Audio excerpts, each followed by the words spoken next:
మా ఛానల్ను సబ్స్క్రైబ్ చేసి బెల్ ఐకాన్ ప్రెస్ చేయడం ద్వారా మా లేటెస్ట్ వీడియోస్ని మీరు చూడగలరు. హాయ్ ఫ్రెండ్స్, ఎలా ఉన్నారు? ఈరోజు మీ ముందుకు వచ్చేసాం ఒక బిర్యానీ ఐటెంతో. ఈ లాక్డౌన్లో దొరికే కొద్దిపాటి పదార్థాలతోనే మంచి టేస్టీ వెజిటబుల్ బిర్యానీ ఎలా చేయాలో ఇవాళ మన కిచెన్లో చూసేద్దామా మరి? ఇంకెందుకు ఆలస్యం, ప్రిపరేషన్లోకి వెళ్ళిపోదాం. 3 గ్లాసుల బియ్యం తీసుకొని బాగా కడిగి 20 నిమిషాల పాటు మంచినీటిలో నానబెట్టండి. 1 గ్లాసు బియ్యానికి 2 గ్లాసుల నీరు చొప్పున తీసుకోండి. ఇప్పుడు నేను 3 గ్లాసుల బియ్యం తీసుకున్నాను కాబట్టి 6 గ్లాసుల నీరు తీసుకుంటే సరిపోయింది నాకు. ఇప్పుడు బిర్యానీ ప్రిపరేషన్కు కావలసిన ఐటమ్స్ చూసేద్దామా మరి? 1 పెద్ద సైజు ఆలుగడ్డ, 3 రెమ్మల పుదీనా, 3 టమాటాలు, 2 రెమ్మల కరివేపాకు, 5 పచ్చిమిర్చి, 1 పెద్ద సైజు ఉల్లిపాయ, 1 క్యారెట్, 1 టేబుల్ స్పూన్ ధనియాల పొడి, 3 టేబుల్ స్పూన్ల నెయ్యి, 1 టేబుల్ స్పూన్ అల్లం వెల్లుల్లి పేస్ట్, రుచికి సరిపడా సాల్ట్. ముందుగా ఉల్లిపాయ, ఆలుగడ్డ, టమాటాలు, క్యారెట్, పచ్చిమిర్చి చిన్న చిన్న ముక్కలుగా తరిగి పెట్టుకోండి. ఇప్పుడు స్టవ్ పై ఒక పాత్ర పెట్టుకొని 3 టేబుల్ స్పూన్ల నెయ్యి వేసుకోండి.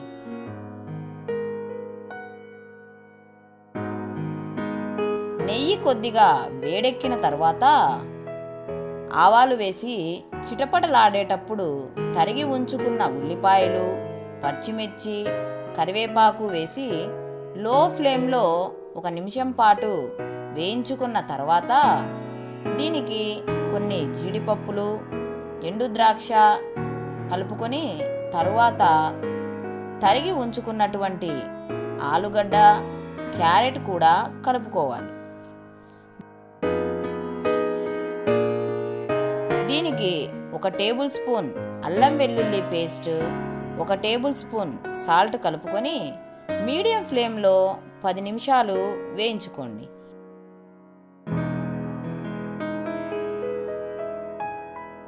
ఇప్పుడు దీనికి బిర్యానీ ఆకులు, చెక్క, లవంగాలు, తరిగి ఉంచుకున్న టమాటాలు, పుదీనా కలుపుకొని లో ఫ్లేమ్లో మరో 5 నిమిషాలు వేయించుకోండి.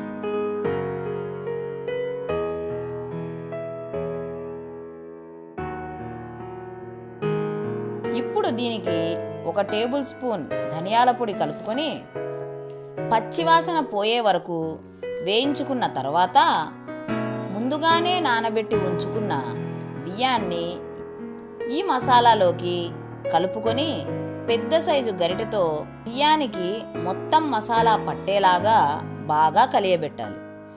ఇప్పుడు పాత్రలో ఉన్న నీటిని మరో స్టవ్ మీద పెట్టి నీరు కాగిన తర్వాత ఈ బియ్యానికి యాడ్ చేసుకుందాం. దీనికి గరిటెతో బాగా కలియబెట్టి సాల్ట్ ఒకసారి చెక్ చేసుకొని అవసరమైతే కలుపుకోండి. దీనిని ఇలాగే హై ఫ్లేమ్లో ఉడికించుకోవాలి. బియ్యం పొంగు వచ్చిన తర్వాత ఫ్లేమ్ను లోకి అడ్జస్ట్ చేసుకొని మూత క్లోజ్ చేసి 15 నిమిషాల పాటు ఉడికిన తర్వాత ఓసారి చెక్ చేసుకోండి. అంతే, simple and perfect vegetable biryani ready. ఇంకెందుకు ఆలస్యం, మీరు కూడా ట్రై చేయండి మరి. మరొక్క మంచి రెసిపీతో మీ ముందుంటుంది మీ కిచెన్ కడప. Thank you.